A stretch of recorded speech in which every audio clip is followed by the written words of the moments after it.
मथुरा पहुँचे और मथुरा पहुँचे तो सबने स्वागत सत्कार किया मथुरा वासियों ने। और भगवान गलियों में, मथुरा की गलियों में घूम रहे थे और जब घूमे तो सभी अटारियों पर चढ़ के भगवान का दर्शन कर रहे थे। भगवान अपनी तिरछी निगाहें सब पे डाल रहे थे। और एक बहुत सुंदर भाव है कि जिधर तेरी निगाहें गई होंगी, जिधर तेरी निगाहें गई होंगी उस पे ना जाने क्या गुजर गई होगी। वो तो बिन मौत ही मर गया होगा जिधर ये कयामत गई होगी। भगवान की नज़र साधारण नज़र नहीं है, कयामत है। जिधर देख ले तिरछी नज़र तो वो कर दे बेहाल।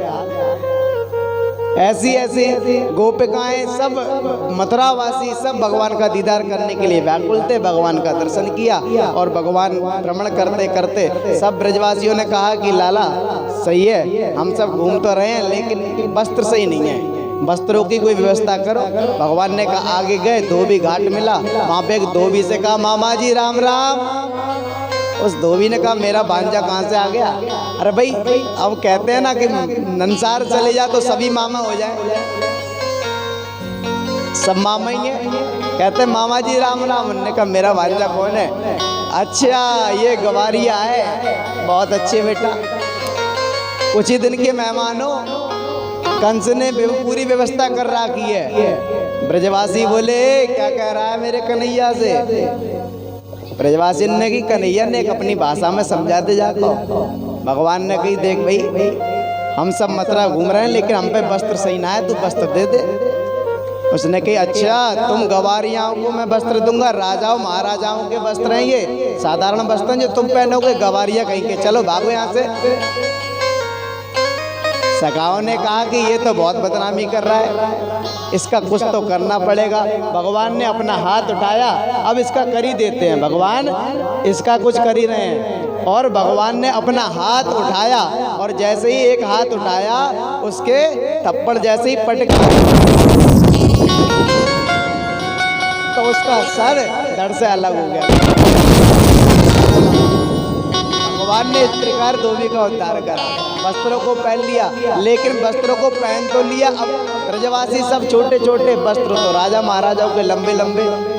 पूरी रास्ता साफ होती जा रही है, झाड़ू लगती जा रही है। ब्रजवासियों ने कहा कि आनंद नहीं आया तो आगे बढ़े तो एक मास्टर साहब मिल गए, टेलर साहब, दर्जी मिले। दर्जी के अंदर भाव जागृत हुआ। जब भगवान की मोहिनी सूरत को देखा, वस्त्रों को देखा तो उसने कहा अरे प्रभु आप आइए, मैं आपके वस्त्रों को बढ़िया ठीक ठाक कर दूंगा। उस दर्जी ने भगवान की फिटिंग कर दी वस्त्रों की। सभी ब्रजवासियों ने फिटिंगदार वस्त्र पहन लिए। तो अब तो भगवान ने देखो आशीर्वाद दिया दर्जियों को, और अब भी है आप जितने का कपड़ा खरीदोगे उससे ज़्यादा सिलाई देनी पड़ती है। भगवान ने आशीर्वाद दिया था कि जाओ तुम्हारी दिन दुगनी रात चौगुनी तरक्की हो और खूब धन कमाओ। भगवान का आशीर्वाद दर्जियों को अब भी लगा हुआ है, तुम जितने का कपड़ा खरीदोगे उससे ज़्यादा की सिलाई देनी पड़ेगी है। भगवान ने कहा चलो वस्त्र मिल गए, सारी व्यवस्थाएं हो गई और माला भी पहन ली।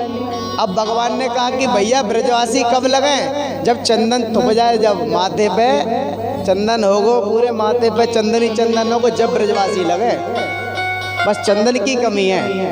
ऐसा विचार करते हुए आगे बढ़े तो एक कुब्जा स्त्री थी जो कंस महाराज का चंदन लगाया करती थी। वो केवल कंस को ही लगाया करती थी, कुब्जा थी। क्यों? क्योंकि वो 3 जगह से टेढ़ी थी। उसका नाम तो शैलेंद्री था लेकिन उसको क्या कहते थे? कुब्जा।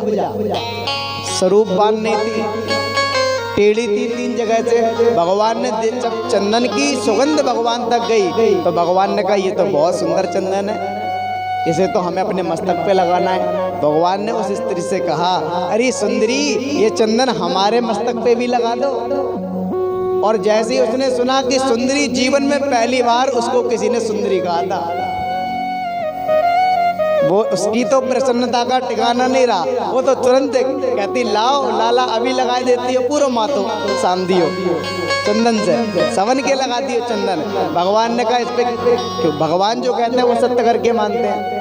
भगवान ने कहा मेरे मुख से निकल गया सुंदरी तो मैं इसको सुंदर बनाई दूँ। तो भगवान ने क्या किया, अपना पैर उसके पैर पे रखा और अपना हाथ उसकी थोड़ी पे रखा। भगवान ने कहा जरा आंखें बंद कर। जैसे ही आंखें बंद करी भगवान ने एक ऐसे झटका दिया तो सीधी हो गई। बोल भक्त वत्सल भगवान की। भगवान ने इस प्रकार उस कुब्जा को सुंदर बनाया, शैलेंद्री पे कृपा की। और इसके साथ साथ भगवान ने कहा अब चलो हम धनुष जो यज्ञ चल रहा है वहाँ चलते हैं, जहाँ धनुष रखा हुआ था। कौन सा धनुष? जो भगवान शंकर ने दिया था कंस को, कहा था कि जो धनुष तोड़ेगा वो तुझे नहीं छोड़ेगा। आज उसी धनुष की बारी आ गई। भगवान सीधे पहुंचे मैदान में, वहां देखा धनुष रखा हुआ है। भगवान खेलते खेलते पहुंच गए। भगवान ने उठाया धनुष और उठा के जितनी देर में एक पलक गिरती है उतनी देर में तो तोड़ दिया, टूट गया। और जैसे ही धनुष टूटा, कंस को पता चला कि मेरा धनुष टूट गया। अब तो कंस और भयभीत हो गया कि अब मेरी बारी है। अपनी सेना बढ़ा ली कि जाओ भैया मेरी रक्षा करो। चारूण मुष्टिक उनने कहा प्रभु चिंता मत करो, हम हैं आपके रक्षा के लिए। और जैसे ही युद्ध भूमि में प्रवेश किया, चारूण मुष्टिक कुबलिया पीड़ नाम का हाथी मिल गया दरवाजे पे ही। हाथी को मदरा पिला दी थी और वो हाथी मदरा में मद होकर मस्त होकर इधर से उधर तवाई करते हुए सीधे कृष्ण बलराम की तरफ दौड़ा चला जा रहा था। भगवान ने उस हाथी की सूंड को पकड़ा और घुमाकर पटक दिया। और जैसे ही पटका उसका भी गोविंदाय नमो नमः। आगे बढ़े चारूण मुष्टिक कृष्ण बलराम दोनों युद्ध कर रहे हैं एक दूसरे से। बड़े बड़े पहलवान हैं और छोटे से बालक देख के तो हंसने लगे कि यही कृष्ण बलराम है। इन्होंने पूतना मारी, अघासुर मारा, धेनुकासुर मारा, बकासुर मारा। सोचने लगे कि यही है, लग तो नहीं रहा है। लेकिन भगवान ने कहा अभी लगेगा, जरा दो दो हाथ कर लो। और जैसे ही दो दो हाथ करे उनको उठाया और 7 बार ऐसे ऐसे घुमाया। हेलीकॉप्टर के पंखे घूमते हैं वैसे घुमाया, 7 बार घुमाया और दोनों ने एक साथ नीचे पटक दिया। दोनों का उद्धार हुआ। कंस का भय और भयभीत हो गया। कंस सोच रहा मेरी बारी है, क्या करूं। भगवान ने देखा कंस ऊंचे सिंहासन पर बैठा हुआ है और भगवान ने छलांग मारी सीधे कंस के सिंहासन पर। कंस और भगवान का युद्ध हुआ। भगवान ने कंस के केसों को पकड़ा और जैसे ही केसों को पकड़ा खींचना प्रारंभ किया।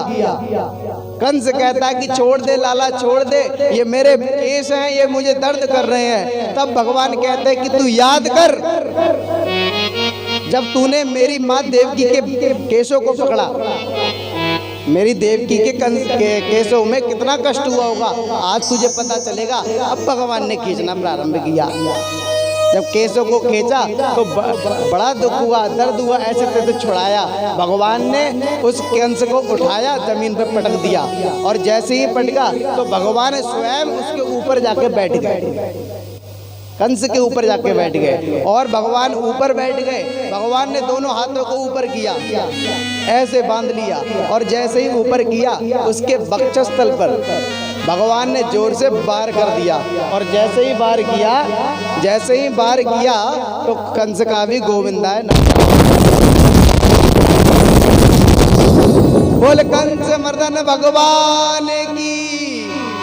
इस प्रकार भगवान ने कंस का उद्धार कर दिया। कंस का उद्धार किया, अपने नाना को उग्रसेन जी को, अपने माता पिता को कारागार से मुक्त कराया, सिंहासन पे नाना जी को बिठाया और आनंद मंगल हुआ। सब मथुरा वासियों को बड़ा आनंद प्राप्त हुआ।